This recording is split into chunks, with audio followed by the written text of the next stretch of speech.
తన ప్రాణ స్నేహితురాలు కనిపించడం లేదంటూ పోలీసులకు ఫిర్యాదు చేశాడు. తనే దగ్గరుండి వెతికించాడు. కానీ కట్ చేస్తే ఆమె ప్రాణం తీసింది తనేనని తేలింది.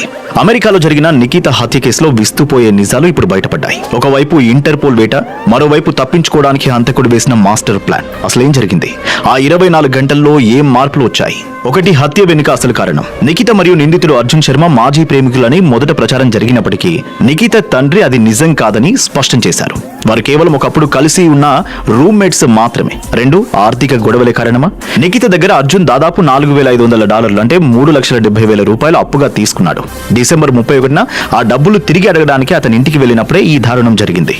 3, కిరాతకమైన ప్లాన్. నిఖితను చంపిన తర్వాత తనే పోలీసులకు ఫోన్ చేసి నిఖిత కనిపించడం లేదు అని తప్పుడు ఫిర్యాదు చేశాడు. పోలీసులను తప్పుదోవ పట్టించడానికి ఒక డ్రామా ఆడి అదే రోజు హడావిడిగా భారత్ కు పారిపోయాడు. 4, అకౌంట్ ఖాళీ. నిఖితను చంపడమే కాకుండా ఆమె బ్యాంక్ అకౌంట్ నుండి అనధికారికంగా $3,500 తన ఖాతాలోకి మళ్లించుకున్నాడనే ఆరోపణలున్నాయి. అమెరికా పోలీసులు ఇచ్చిన సమాచారంతో రంగంలోకి దిగిన ఇంటర్పోల్ అర్జున్ శర్మను తమిళనాడులో గుర్తించి అరెస్ట్ చేసింది. నిందితుడిపై ఫస్ట్ డిగ్రీ మరియు సెకండ్ డిగ్రీ మర్డర్ కేసులైతే నమోదయ్యాయి. ప్రస్తుతం అతన్ని తిరిగి అమెరికాకు అప్పగించే ప్రక్రియపై చర్చలు జరుగుతున్నాయి. నిఖిత మృతదేహాన్ని వీలైనంత త్వరగా హైదరాబాద్ కు తీసుకురావాలని ఆమె తల్లిదండ్రులు ప్రభుత్వాన్ని వేడుకుంటున్నారు. చదువుకొని ఎదగాలని వెళ్లిన ఆడపిల్ల ప్రాణం డబ్బు కోసం బలైపోవడం నిజంగా బాధాకరం. ఇలాంటి ఘటనలపై మీ అభిప్రాయాన్ని కామెంట్ చేయండి.